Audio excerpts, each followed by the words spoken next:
जय हिंद। नमस्कार मित्रों, आपका स्वागत है आप ही के YouTube channel all exam class के अंदर। मैं लेके आया हूँ टॉप मैथ के क्वेश्चन जो 15 में से 15 आपको दिला सकते हैं। 101% क्वेश्चन आपके पेपर में छपे हुए क्वेश्चन है। ये क्वेश्चन छपे हुए सिर्फ संख्या चेंज मिलेगी आपको, ये पैटर्न आपको देखने को मिलने वाला है, जिससे कि आपका पेपर आसान बनाने के लिए मैं लेके आया हूँ आपके लिए। उसी से शॉर्ट ट्रिक से आप कितने समय बचाकर कितने कम समय में पेपर कर सकते हो। तो पहला क्वेश्चन स्टार्ट करूं, चलो स्टार्ट करते हैं। एक तूफान में एक बगीचे में 300 पेड़ थे। जब तूफान आने से पहले बगीचे में 300 पेड़ थे, ठीक है। उसमें से 243 पेड़ स्थिर रह गए, यानी खड़े रहे, ठीक है। पेड़ों की संख्या प्रतिशत में कमी क्या हुई, यानी कितने पेड़ तूफान से गिर गए थे, ये हमसे पूछा गया है। देखो, हमेशा पहले पेड़ कितने थे, तो उसने कहा भाई 300 थे, ठीक है। अब कितने रहे, 243 रहे। अगर माइनस करूंगा तो 57 पेड़ गिर गए। यानी मेरे से पूछा है 57 जो 300 का कितना परसेंट है। तो मैं क्या करूं, 2 जीरो से 2 जीरो काट दूं, 2 जीरो से 2 जीरो काट दो। आपने बोला सर 2 जीरो 2 जीरो काट दो, मैंने काट दिए, ठीक है। 3 का मैं 57 में दूंगा तो आएगा 19, ठीक है, यानी 19%। आप कहोगे बिल्कुल सर हमारे उत्तर ये आ रहा है, तो आपका उत्तर एकदम सही और सटीक आ रहा है, कोई आपका उत्तर गलत नहीं कर सकता है। चलो अब कुछ अच्छा क्वेश्चन देखते हैं। बड़ा क्वेश्चन देख लीजिए, आपके सामने आ चुका है। इससे पहले वीडियो को लाइक कर देंगे। ए की चाल बी की चाल से 30% अधिक है। ध्यान रखना, आप यहाँ 30% अधिक है। यदि ए और बी कितना होगा, यहाँ पर ये सी होना चाहिए, ठीक है, सी। यानी 117 सेंटीमीटर लंबी दौड़ में दौड़ लगाते हैं, ठीक है। ए को दौड़ की लंबाई का कितना भाग, 8, ठीक है। ये ध्यान रखना है, ये आपको यहाँ पर ध्यान रखना है। देख लीजिए, यहाँ थोड़ा टाइपिंग प्रॉब्लम हो सकती है मेरे हिसाब से, फिर आगे क्वेश्चन करेंगे समझ में आ जाएगा। शुरुआती बढ़त के रूप में देना चाहिए ताकि दौड़ बराबरी पर समाप्त हो सके, ठीक है, कोई डाउट नहीं है। ये ध्यान रखो, 30% अधिक। 30 का मतलब अगर मैं भिन्न रूप बताऊं आपको, तो आपका होगा जैसे 30% को मैं भिन्न में बदलूंगा तो बटा 100 करूंगा, परसेंट हटाऊंगा तो 1 जीरो से 1 जीरो काटूंगा, यानी 3/10 आएगा। प्लस करूंगा तो कितना हो जाएगा, आप कहोगे ए, क्या कहोगे, आप कहोगे ए सर और बी। ए अगर सॉरी बी 10 है तो ए कितना, 13 होगा, क्योंकि 30% अधिक है, यहाँ से 13 लाया हूँ, फिर आपको डाउट नहीं रहे, ठीक है। चाल की जो शुरुआती अनुपात था और अभी का दूरी का अनुपात क्या होता है, समान होता है, आपको ध्यान रखना है। तो फिर इसने कहा हमसे कि 117 मीटर दौड़ है, ठीक है।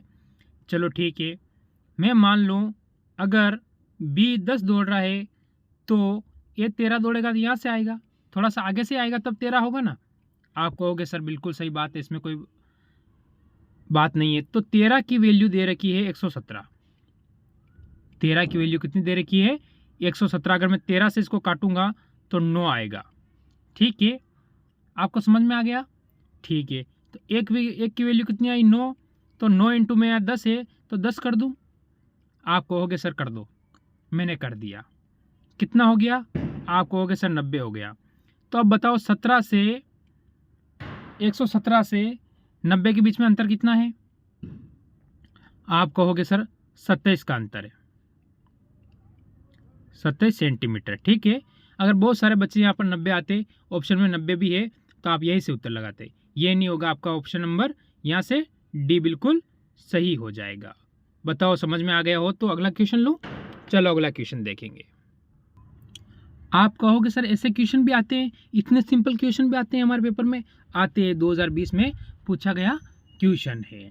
चलो, यदि एक व्यक्ति 8 घंटे में 320 किलोमीटर ड्राइव करता है, 5 घंटे में 40 किलोमीटर साइकिल चलाता है और 7 घंटे में 40 किलोमीटर की चाल की औसत गति हमसे उसे पूछी गई है। तो हमें औसत गति ज्ञात करनी है, तो हम क्या करते हैं, देख लीजिए, ठीक है। 40 किलोमीटर चल रहा है, 40 किलोमीटर साइकिल चला रहा है और 320 किलोमीटर क्या कर रहा है, वो ड्राइविंग कर रहा है। तो मैं जोड़ दूं, अगर 320 40 और 40 करूंगा, आप कहोगे सर 400 होगा, कोई डाउट? ठीक है, नहीं। 5 और 8 कितने होते हैं? आप कहोगे सर 13, 13 और 7 20, यानी देखो 5 13 7 13 और 10 है, इनको जोड़ दूं मैं, आप करोगे सर 20 हो रहा है। ठीक है, मैं यहाँ पर 20 लिख दूं, चलो मैंने 20 लिख दिया। कुल कितनी है? 400 किलोमीटर दूरी तय कर रहा है किलोमीटर, ठीक है। और घंटे कितना ले रहा है? 20। तो काट दूं मैं, एक जीरो से एक जीरो काट दूं, 2 से काटूंगा कितना आएगा? 20, यानी उसकी औसत चाल क्या है?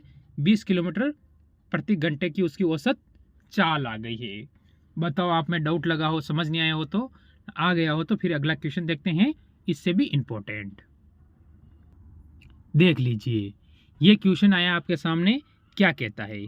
2 वर्ष पहले एक शहर की जनसंख्या 66,000 थी, ठीक है। पहले वर्ष में जनसंख्या में 5% की वृद्धि हुई और फिर दूसरे वर्ष में 5% की कमी हुई। तो शहर की वर्तमान जनसंख्या, इससे अच्छा टाइप तो आप कर ही नहीं सकते हो, ठीक है। इतना सिंपल क्वेश्चन आप एक झटके मुड़ा दोगे। बोल सर ऐसा ऐसा क्वेश्चन आते हैं?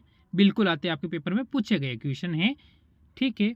देख लो, तो कितना 66,000 इंटू पहले कितने 5% की वृद्धि हो रही है, 105 कर दूं, चलो ठीक है, बटा 100 कर देता हूँ। फिर 5% की कमी हो रही है, 95 कर दूं, बटा 100 कर दूं, चलो परसेंट टाइम ने 100 लगा दिया, चलो कोई बात नहीं। अब मैं इसको क्या करता हूँ, थोड़ा छोटा कर देता हूँ।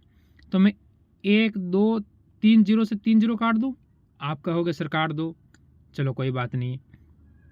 5 से काटो इसे 2 बार, 5 से काट दो इसको 19 बार, आप कहोगे सर काट दो, ठीक है। 2 से काट दूँ, आप कहोगे सर 2 से काट दो, अच्छी तरह से समझ आ रहा है, ठीक है।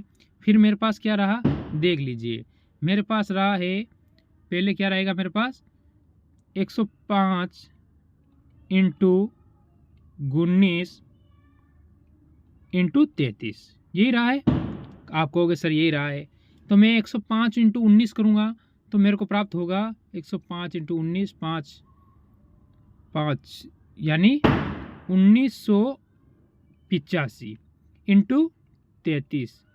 तो क्या करूँ मैं, यानी मेरे लास्ट वाली संख्या 5 आएगी, मेरे को पता है।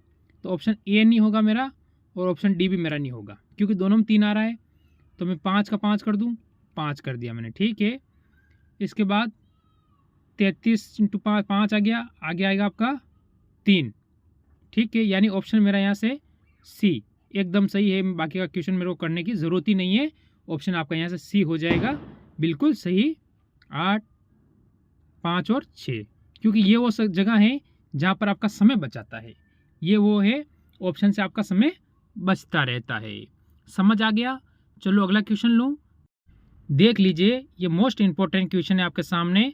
ये क्वेश्चन रहेगा आज का आपके HW, ठीक है। कभी आज दिन तक मैंने मैथ में HW क्वेश्चन नहीं दिया और आप कमेंट करते ही नहीं हो, तो आज इस क्वेश्चन का उत्तर आप मेरे को कमेंट करके बताओगे, जिससे पता तो चले आप तैयारी कर रहे हो या फिर ऐसे ही समय ख़राब कर रहे हो या कुछ कर भी रहे हो घर पर, ठीक है।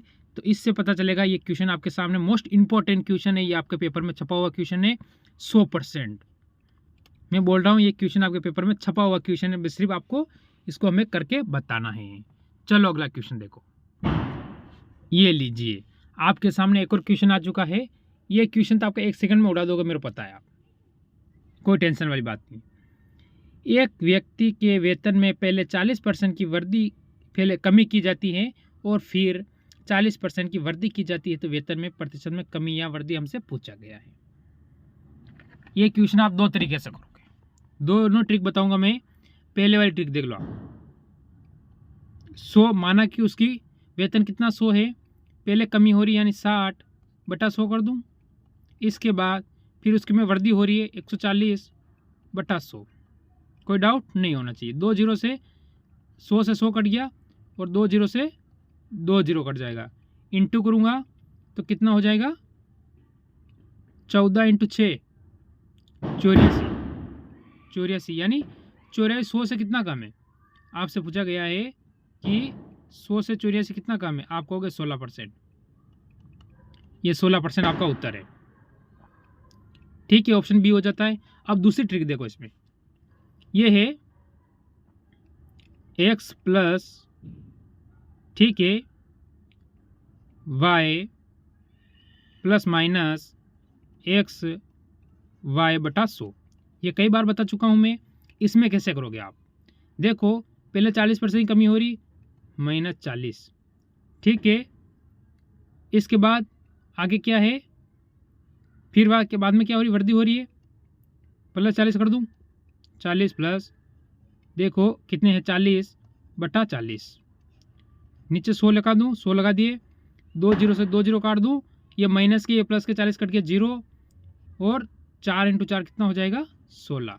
बताओ आसानी से आपका उत्तर आएगा नहीं आया। दोनों ट्रिक से हमने देख लिया, जो ट्रिक आपको अच्छी लगे उससे इस क्वेश्चन को आप मिला लेना। चलो अगला क्वेश्चन देखो। ये क्वेश्चन ऐसा शंकु का क्वेश्चन आपको पूछा जाएगा, 101%, एक नंबर आपका यहाँ से पक्का है, ठीक है। एक शंकु होना चाहिए का बर्तन के आधार की त्रिज्या 5 सेंटीमीटर और इसकी ऊंचाई 24 सेंटीमीटर। बर्तन पूरी तरह से पानी से भरा हुआ है, ठीक है। इस पानी को ऐसे बेलनाकार बर्तन में डाला जाता है जिसके आधार की त्रिज्या 10 सेंटीमीटर। तो बेलनाकार बर्तन में पानी की गहराई क्या होगी, हमसे ये पूछा है, ठीक है, कोई बात। इसका सूत्र आपको पता है, इसका सूत्र होता है 1/3 पाई आर स्क्वायर, ठीक है। इसके बाद इसका जो सूत्र होगा पाई आर स्क्वायर एच, ये इसका सूत्र होता है दोनों का सेट करके। तो मैं क्या करूँगा, पाई आर से पाई आर काट दूँ, ठीक है। आपने बोला सर काट दो, चलो 1/3 देखो कितना है, 5 सेंटीमीटर, 5 का स्क्वायर करूँगा 25, ठीक है। इसके बाद 24 जैसे जैसे, ठीक है। इसके बाद 24 क्या सेंटीमीटर ऊंचाई दे रखी है, और इसकी त्रिज्या, जो त्रिज्या है वो स्क्वायर होती है, आपको ध्यान रखना। तो इसकी त्रिज्या कितनी है, 10 है, तो कितना हो जाएगा, 100 कर दूँ इंटू एच, ठीक है। ये आपको ध्यान रखना है। अब मैं इसको काटूँ, आप बोलो काट दो, 25 चौक 100 4 बार, ठीक है। 3 से काट दूँ 24 को, कितनी बार जाएगा, 8 बार, ठीक है। फिर 4 से इसको 4 2 8 को काट दूँ, कितनी बार जाएगा, 2 बार, और 2 सेंटीमीटर ही आपका उत्तर है। ऑप्शन दोनों 3 3 नहीं, ऊपर वाला 2 है, नीचे वाला 3 है। ऑप्शन बी आपका बिल्कुल एकदम सही हो जाएगा। बताओ इस क्वेश्चन में आपको कहीं डाउट लगा हो या फिर कहीं समझ नहीं आया हो, ठीक है। क्योंकि ये वो क्वेश्चन है जो पेपर में छपे हुए क्वेश्चन है, और ऐसे ही क्वेश्चन आपको देखने को मिलेगा। बस आपको क्वेश्चन बड़ा देख के घबराना नहीं है, क्योंकि सिलेक्शन के लिए बंदे को हमेशा, किसी को भी हो, चाहे आप हो, मैं हूँ, या कोई आपका मित्र हो, उसको क्या करनी पड़ती है, मेहनत तो हमेशा करनी पड़ती है। क्योंकि आपका समय खराब करके ना तो मेरे को कुछ मिलेगा, ना आपको कुछ मिलेगा। इसीलिए मैं कम समय में आपको ज़्यादा पढ़ाने की कोशिश करता रहता हूँ, जिससे कि आप सिलेक्शन की ओर बढ़ो, और कभी जब सिलेक्शन हो जाए तो कभी हमें भी याद करके दुआ ज़रूर दे सको। तो इस क्लास को हम यहीं विराम देंगे। सभी भाइयों को जय हिंद, जय भारत।